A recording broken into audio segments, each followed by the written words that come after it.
Hi friends, welcome to करनाइस PCS academy. आज हम लोग देखेंगे बिहार करंट अफेयर एडिटोरिया का मई महीने का। तो चलिए हम लोग शुरू करते हैं। केंद्रीय श्रम एवं रोजगार मंत्रालय की ओर से जारी रिपोर्ट के अनुसार ई श्रम पोर्टल पर बिहार के 2,86,00,000 श्रमिकों का निबंधन हो चुका है। देश में असंगठित क्षेत्र के श्रमिकों की संख्या के मामले में बिहार दूसरे स्थान पर है। बिहार में गंभीर प्रकृति के अपराधों में वांछित अपराधियों की गिरफ्तारी को लेकर ऑपरेशन प्रहार के तहत ब्रज कंपनियां गठित की गई है। ब्रज कंपनियों ने बेहतर प्रदर्शन किया है और 2022 की तुलना में 2023 के पहले 5 महीने में 69% अधिक गिरफ्तारियां की है। हरित अधिकरण (NGT) की ओर से बिहार राज्य पर 4,000 करोड़ का पर्यावरणीय क्षतिपूर्ति दंड लगाया गया है। ठोस और तरल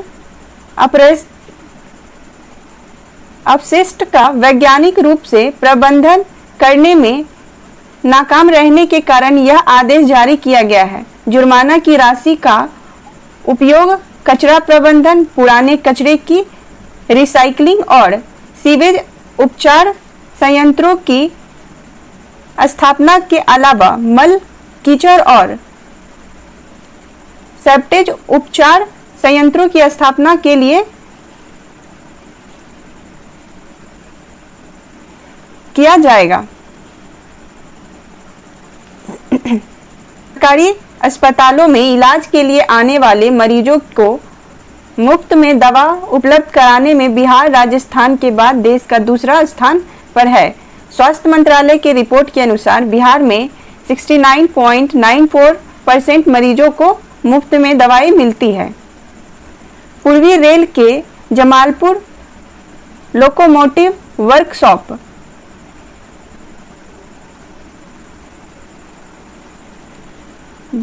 JLW भागलपुर को CII green company इन्फेडरेशन of Indian industries green company में ग्रीन सिल्वर रेटिंग मिली है। बिहार कृषि विश्वविद्यालय सबौर भागलपुर के वैज्ञानिकों ने धान की गई किस्म सबौर कुंवर की खोज की है। यह कम पानी, 25% तक कम खाद और 110 से 115 दिनों में तैयार होने वाली धान की नई किस्म है। वोकल फॉर लोकल विजन को बढ़ावा देने और लोकल उत्पादों को बेहतर बाजार उपलब्ध कराने के लिए एक स्टेशन एक उत्पाद योजना का घोषणा की गई है। बिहार राज्य में 50 स्टेशनों को एक स्टेशन एक उत्पाद आउटलेट से कवर किया गया है। बिहार पशु व मत्स्य संसाधन विभाग ने मछली उत्पादन का रिपोर्ट जारी किया है, जिसके अनुसार बिहार में वर्ष 2022 से 23 में कुल मछली उत्पादन 8,46,000 टन हुआ। 2021 से 22 में 7.61 लाख टन हुआ की तुलना में यह 85,000 टन अधिक है। 2021 और 22 में 7.61 लाख टन हुआ था, उसके तुलना में 85,000 टन अधिक है। बिहार में मधुबनी में सबसे अधिक 88.96 हजार टन, जबकि जहानाबाद में सबसे कम 1.55 हजार टन उपलब्ध हुआ है। बिहार के कृषि विभाग ने सभी 38 जिलों में खेती के प्राकृतिक तरीकों को लोकप्रिय बनाने के लिए विशेष प्रोत्साहन कार्यक्रम शुरू करने का फैसला किया है। वर्तमान में गंगा नदी के किनारे 13 जिलों में रसायन मुक्त खेती की जा रही है, जिसे यह वर्ष चौथे कृषि रोड मैप के तहत अन्य क्षेत्रों में बड़े पैमाने पर विस्तृत किया जाएगा। बिहार में मिट्टी की जांच के लिए ठोस कार्य योजना बनाई गई है। अब किसानों को मोबाइल ऐप पर नमूनों की सारी जानकारी प्राप्त होगी। अब उन्हें इसकी सारी जानकारी रजिस्टर्ड मोबाइल नंबर पर मिल जाएगी। वहीं अगले 3 वर्षों में देश में 5 करोड़ और बिहार की 7% पंचायतों की मिट्टी का जांच करने का लक्ष्य रखा गया है। खरीफ फसलों को लेकर किसानों में जागरूकता बढ़ाने के उद्देश्य से बिहार में खरीफ महाअभियान 2023 की शुरुआत मुख्यमंत्री नीतीश कुमार और मुख्यमंत्री तेजस्वी यादव ने मुख्यमंत्री आवास से 36 प्रचार रथों की हरी झंडी दिखाकर किया। इस अवसर पर मुख्यमंत्री खरीफ महाअभियान 2023 कार्यक्रम के विभिन्न अवयवों से संबंधित पुस्तिका का भी विमोचन किया गया। उप मुख्यमंत्री तेजस्वी यादव ने मेडिकल कॉलेज में सुधार के लिए मिशन 60 के तर्ज पर मिशन परिवर्तन को लॉन्च किया। इसका मुख्य उद्देश्य है कि अस्पताल को मरीज फ्रेंडली बनाया जाएगा। सबसे पहले इन कॉलेजों के अनुशासन को लागू किया जाएगा, साथ में मैन पावर के आधार पर इलाज की व्यवस्था की जाएगी। छपरा में सारण इंटरनेशनल फिल्म फेस्टिवल के तीसरे संस्करण का आयोजन किया गया। इस आयोजन में देश विदेश की कई फिल्मों का प्रदर्शन भी किया गया। इसे national best film washing machine और इंटरनेशनल बेस्ट फिल्म इटली की दिल्ली जीतीस को चुना गया। बिहार के सभी 8,387 पंचायतों में प्रधानमंत्री सूक्ष्म खाद्य उद्योग उन्नयन योजना के तहत खाद्य प्रसंस्करण उद्योग लगाया जाएगा। उद्योग विभाग ने जिला उद्योग केंद्र के महाप्रबंधक को इसकी जिम्मेदारी सौंपी है। सरकार द्वारा खाद्य प्रसंस्करण उद्योग लगाने वाले उद्यमी को हर तरह की सहायता दी जाएगी। 8,387 पंचायतों में किस योजना के तहत? तो प्रधानमंत्री सूक्ष्म खाद्य उद्योग उन्नयन योजना के तहत खाद्य प्रसंस्करण उद्योग लगाया जाएगा।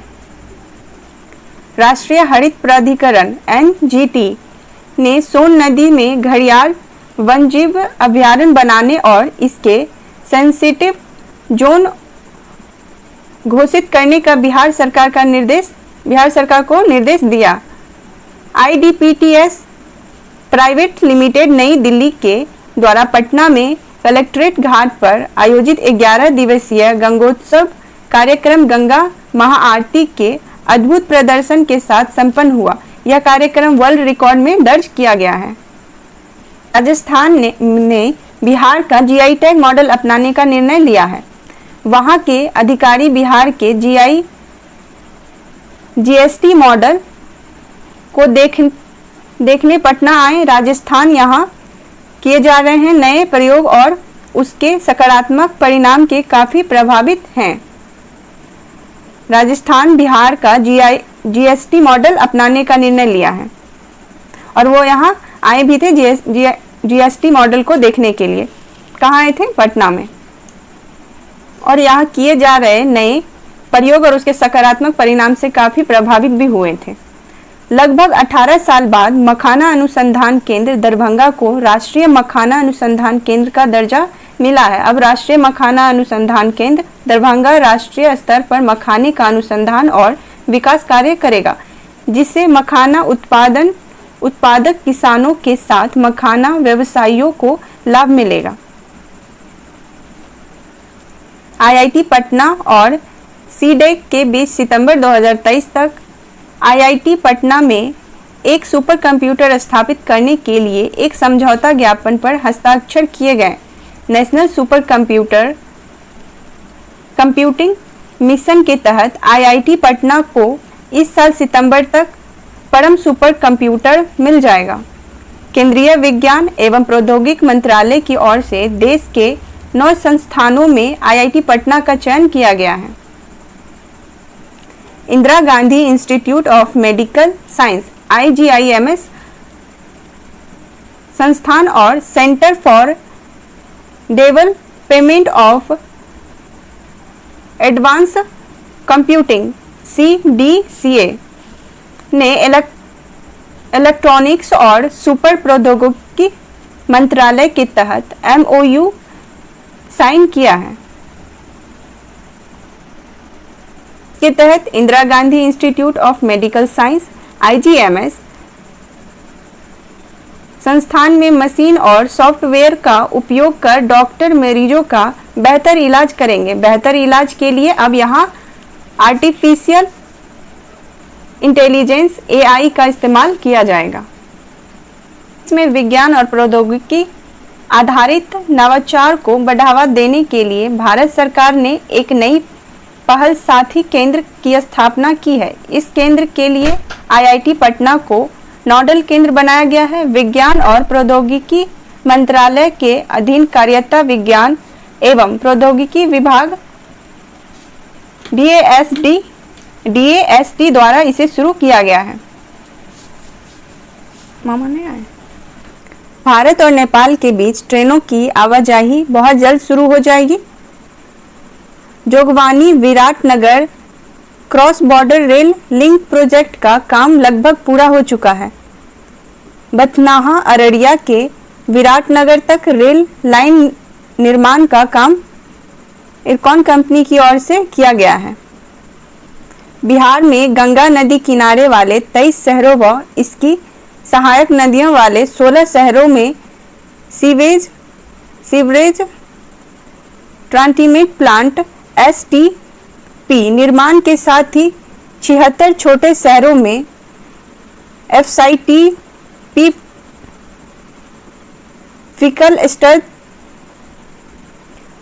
फीकल सलज ट्रीटमेंट प्लांट का निर्माण किया जाएगा। इन FSTP के माध्यम से निजी सेप्टिक टैंकों से निकलने वाली गंदगी और एकत्रित करने वाले उसे ट्रीट कर खाद तैयार किया जाएगा। मुख्यमंत्री श्री नीतीश कुमार ने पटना में मौसम सेवा केंद्र और मौसम बिहार मोबाइल ऐप का उद्घाटन किया। बिहार मौसम सेवा केंद्र 24 घंटे कार्यरत रहेगा और लोग दूरभाष एवं मोबाइल ऐप के माध्यम से मौसम संबंधी सूचना प्राप्त करेंगे। ऐसे मोबाइल ऐप विकसित करने वाला बिहार राज्य का पहला राज्य है। पंचायत स्तर तक का मौसम संबंधित आंकड़ा ग्रहण करने वाला कर्नाटक के बाद बिहार जो है वो दूसरा राज्य बन गया है। के बाद बिहार भारत का दूसरा राज्य बन गया है।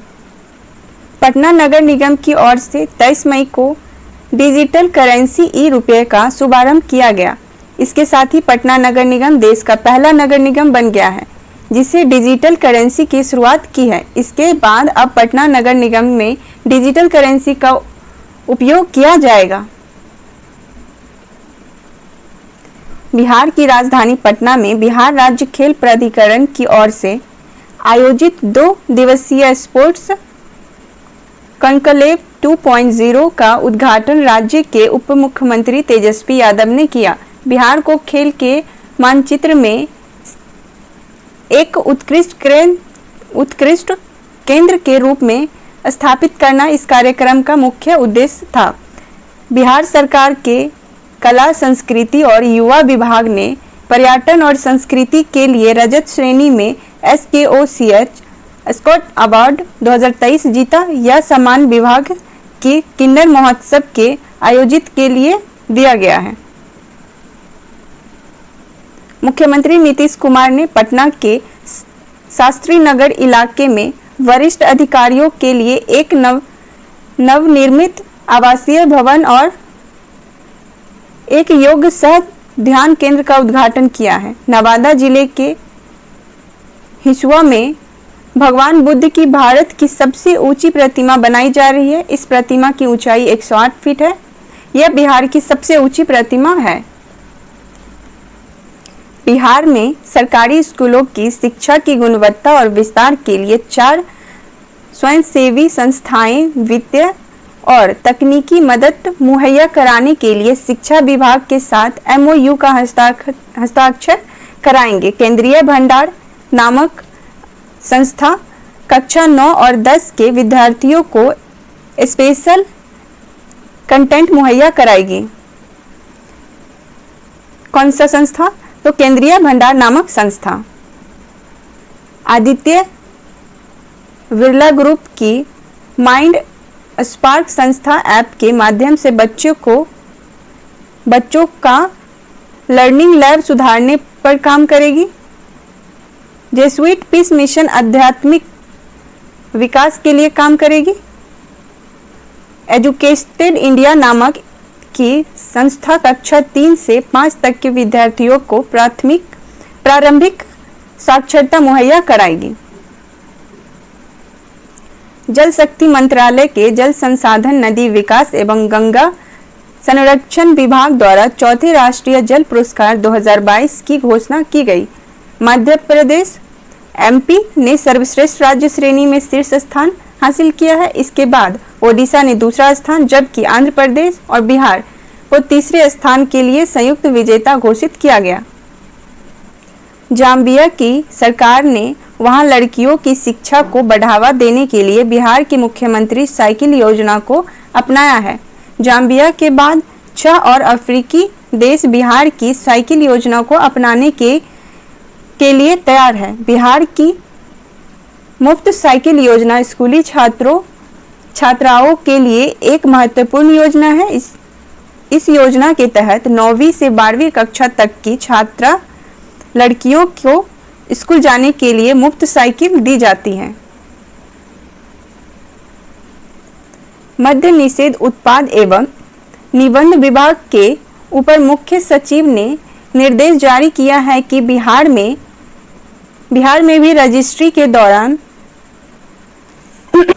आधार नंबर ऑथेंटिकेशन को अनिवार्य किया है। बिहार में मध्य प्रदेश की तर्ज पर अब जमीन और मकान खरीदने बेचने पर आधार ऑथेंटिकेशन अनिवार्य होगा।